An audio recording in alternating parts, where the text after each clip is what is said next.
Santa Claus was good to you, it was your birthday, whatever the case is. You got this guitar and, well, now you want to learn how to play it. Alright, cool. I got some tips for beginners, you know. I was one once, and there's some things that I wish I wouldn't have done when I was learning how to play guitar that have just consequently slowed me down, and over time I've had to break the habit of some of the things that I learned when I didn't know any better. So where do you start, right? Alright, well, first thing you should do when you get a guitar is learn how to tune. Tune across the neck.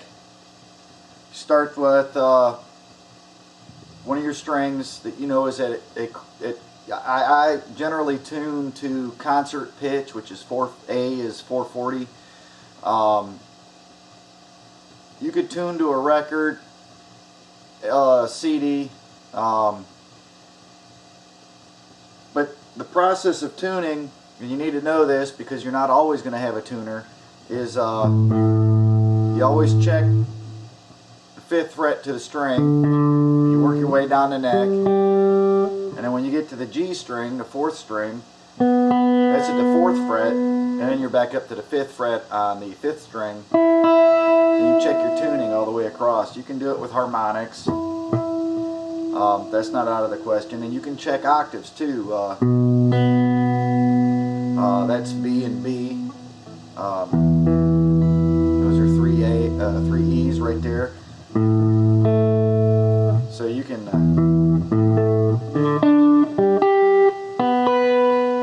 check your tuning that way. When you get a tuner, I would buy a chromatic tuner, and the difference between a standard El Cheapo $10, well, they're probably even cheaper than that now, guitar tuner and a chromatic tuner is a cheap, no frills, bottom of the line guitar tuner will only tune 5 notes, E, A, D, G, and B. Obviously your 6th string is just a repetition of the bottom string, both of them being E, so it'll only tune 5 notes. A chromatic tuner, on the other hand, will tune anywhere on the scale or off the scale. So for example, you want to play a song to how about Metallica's Ride the Lightning CD. For some reason that's not tuned to concert pitch. It's like the mastering equipment sped up a little bit. Everything's just a touch sharp. So you wouldn't want to tune to concert 440. You would figure out how sharp they are, and then you could tune your guitar accordingly. A chromatic tuner is worlds better. It will tune anywhere. So later on down the road, you want to do some drop D, or you want to just say you want to play some Motley Crue, Dr. Feelgood. You're going to tune your guitar down to D, a full step D tune, and then you can go and jam out with the record. And a chromatic tuner will let you do that, whereas you would have to really seriously do some thinking and figuring to do it with a standard cheap tuner. Having said that, how to use a tuner seems to escape some beginner students. They'll plug it into their guitar and they sit there and they do one of these. I wonder why they can't get their guitar tuned, or why it doesn't register correctly. The proper way to tune is to hit a note and let that sucker resonate. When you hit a string, it creates a bunch of chaos on a string. Imagine a jump rope, and you just strike one end of the jump rope. Well, the wave is going to be all distorted and weird and funny. So if you just hit it and you let it resonate, the string kind of relaxes, and then that's at what point you want to tune. So doing that doesn't work. Hit it once, mute the other strings, but don't press on them. You know, you don't want to, because you can actually, especially with a Floyd Rose, I'll hit a note, and you hear that dive when I just do like a bend. So listen to that E. and then I'll not hit the note I'm bending, and it dives quite a bit. So keep that in mind when you're tuning and when you're playing as well. Only use enough force to hold the note to the fret cleanly. You don't have to dig on it. You don't have to put, 23 pounds of pressure just to fret a note. You need just enough to where if you're buzzing, you need just a little more. You only want to use as much force as is absolutely necessary. Learn scales. You need to learn the notes on the guitar as well, but learn scales, intervals. One of my favorite scales is G major. A lot of popular music is written in the key of G major for some unknown reason to me. Learning the pattern of a scale, moving it around, is no big deal. So that was, 5 different scales right there, based on one pattern. Learn the notes on the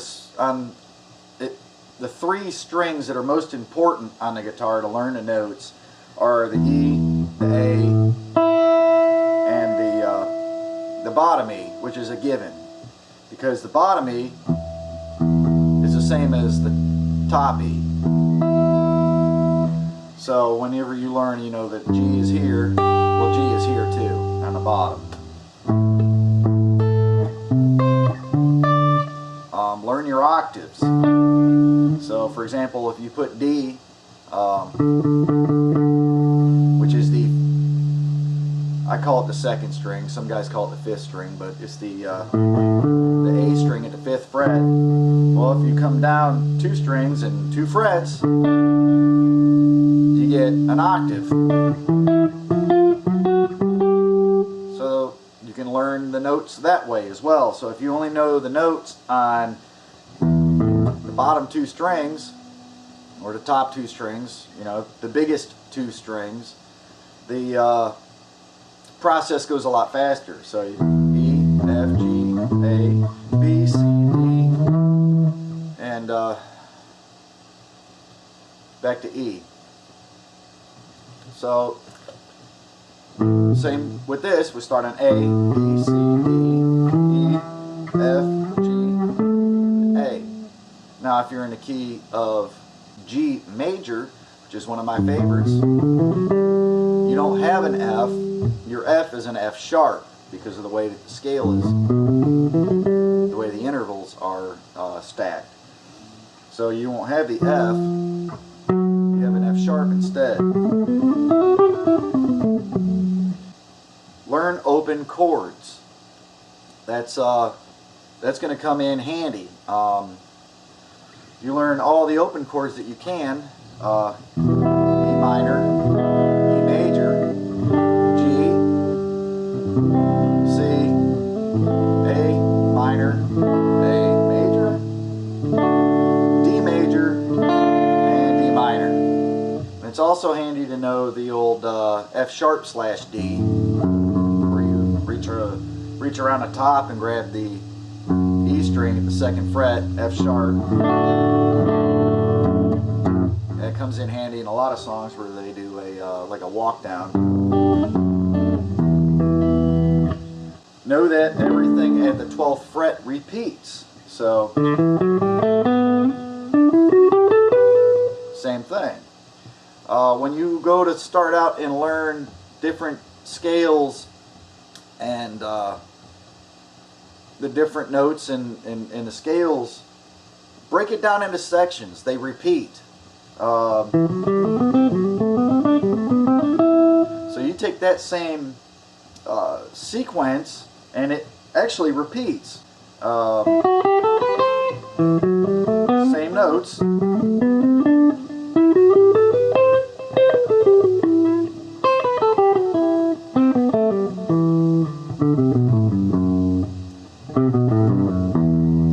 Those patterns repeat on the neck, and in steps, and it predictable sequence, I guess is what I'm trying to say. And so you can learn.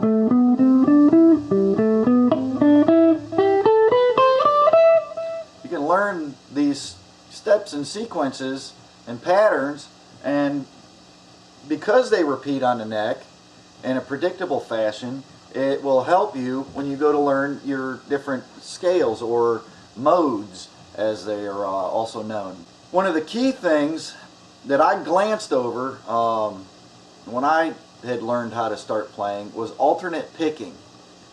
Alternate picking is maybe one of the most important things that you can learn as a guitar player.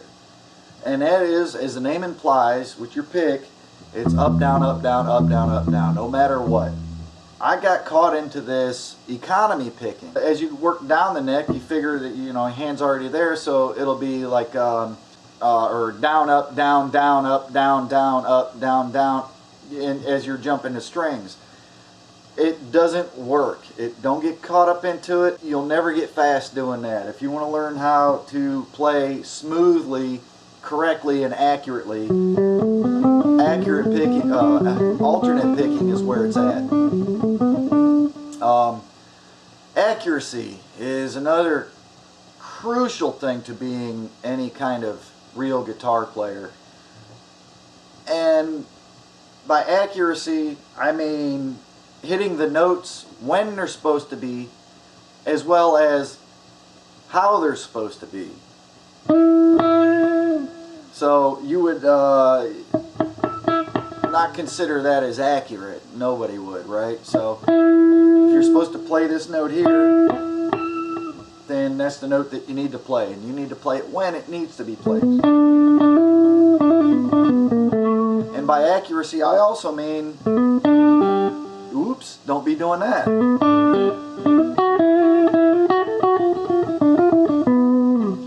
Playing clean.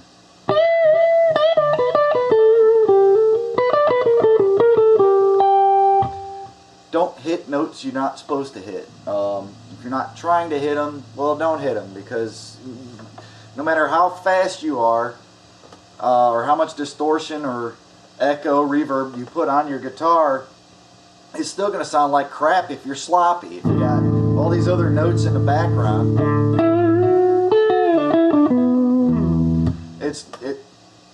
you'll never make any headway in a recording studio, in a live production. You'll never amount to anything. So accuracy is vital, and no matter what song you're playing it, if you can play it cleanly, you'll get more respect than if you play it fast and sloppy. It's like, yeah, I can play it at album speed, but I end up hitting 30 notes that don't belong. What's the point? Another key thing is trying to play too fast too soon. There's a physiological process that involves training your ear and coordinating your hand with your ear, your right hand with your left hand with your right hand, and getting your hands in tune with your brain and your ears. That takes time.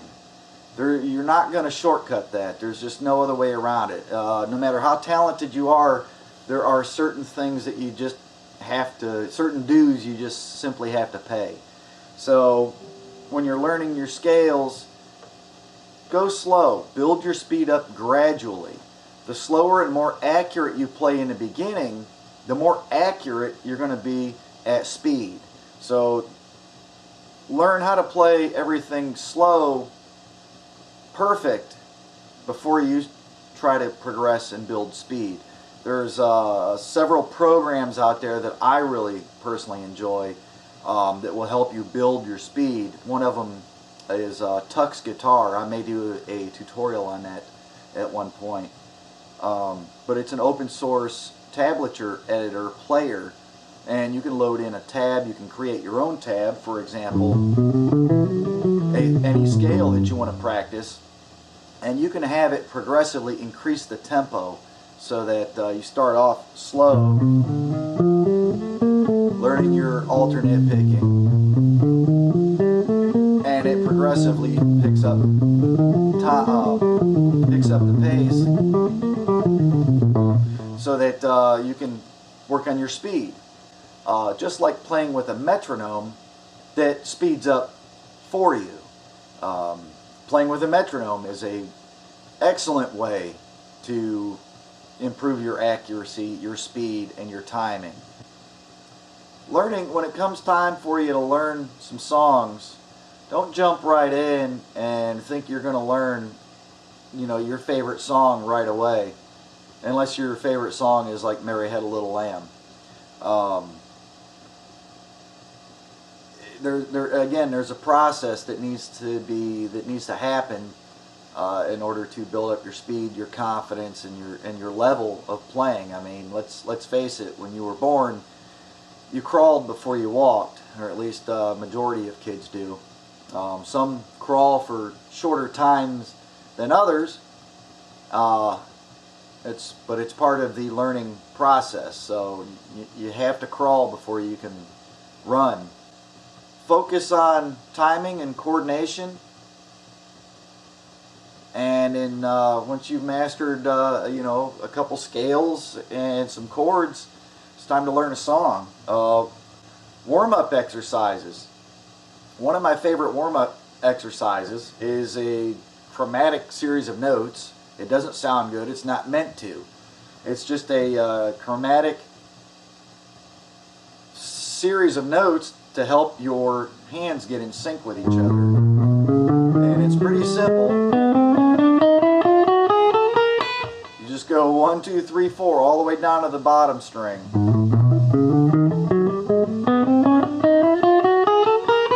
And then when you get to here, slide up a fret, come back down.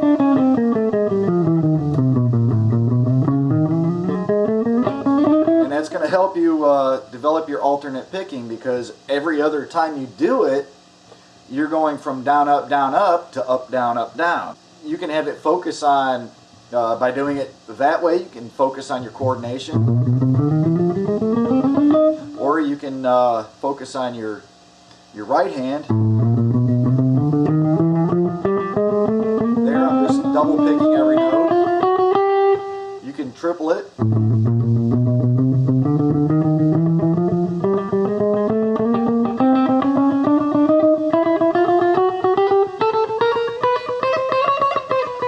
Work your way back down. You can go, whatever you want to focus on. You can, instead of triplets, you can do 4 counts in between steps. So it'd be 1, 2, 1, 2, 3, 4, 1, 2, 3, 4. So that's really gonna, help you get your right hand top-notch shape before you do anything, any other exercises. And you do that a couple times, you're going to feel it. You're going to feel it in your forearms, and that's how you know it's working. But your right hand, just like your left hand, is critical that you don't use, you're not using your elbow for this. You're using your wrist. Your wrist is just rocking ever so much, and you will feel a point where you just can't go any faster. That's good. Stay there. Try to push it a little bit, and then when you come back in 2-3 hours, you'll be a little bit faster. Or when you come back the next day, it takes time to develop those muscles. So again, back to the physiological side of it, you have to develop the muscles, the muscle memory, the coordination, and the hearing. So once you learn all that, you're well on your way.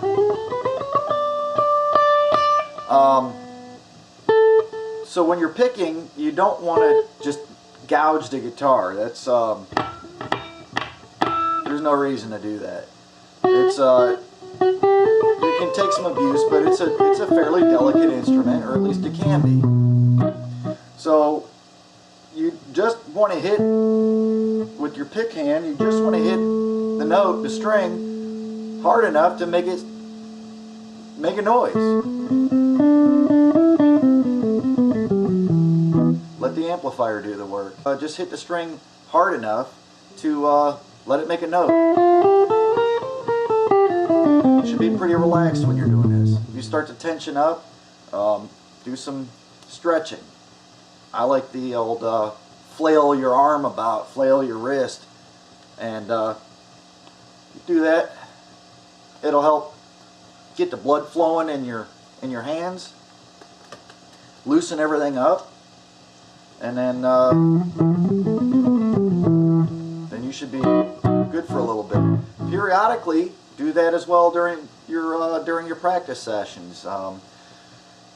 Another stretching exercise is to just grab your fingers and your wrist and just kind of gently pull them back. You know, you should know when to stop. You know, if it gets to the point where it hurts, you're doing something wrong. Pain is your body's way of telling you, don't do this. Stretching is, you know, equally important for your right hand. So, you know, work on that. If you can, if you practice incorrectly, you can hurt your wrists and develop carpal tunnel. And you know, if you got dreams of becoming a musician, some messed up wrists aren't going to help that come to life, is it? So, definitely do warm-up stretching. Just build your speed gradually. And relax when you're playing. Again, I mean, you don't want to be tense. If you're tense, it's easier to mess up your wrist. It's easier to mess up your fingers, and you end up hitting the strings harder than you have to. You're just wear yourself out.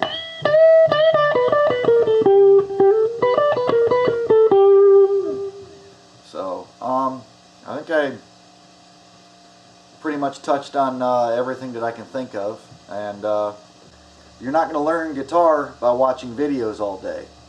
You're going to learn guitar by playing in between watching the videos. You want to learn how to play guitar, you need to play. You almost can't play too much when you're starting out if you get good direction and get headed down the right path. If you can and you can afford it, seek professional instruction in addition to watching videos and stuff like that. The idea behind these are to inspire you and give you the tools that you need to practice on your own, which is what's going to make you a better player, is to find your weaknesses and correct them. Find out that, for example, maybe you're not the best at hammer-ons and pull-offs. You know, right? You need to work on your... Rather than avoid them, make it a point to exercise. Make your weakness your strongest point. And then that way, you know, that is what is going to make a good player out of anybody, is to find out what you're worst at and make it your strong point. So until next time, go play some guitar.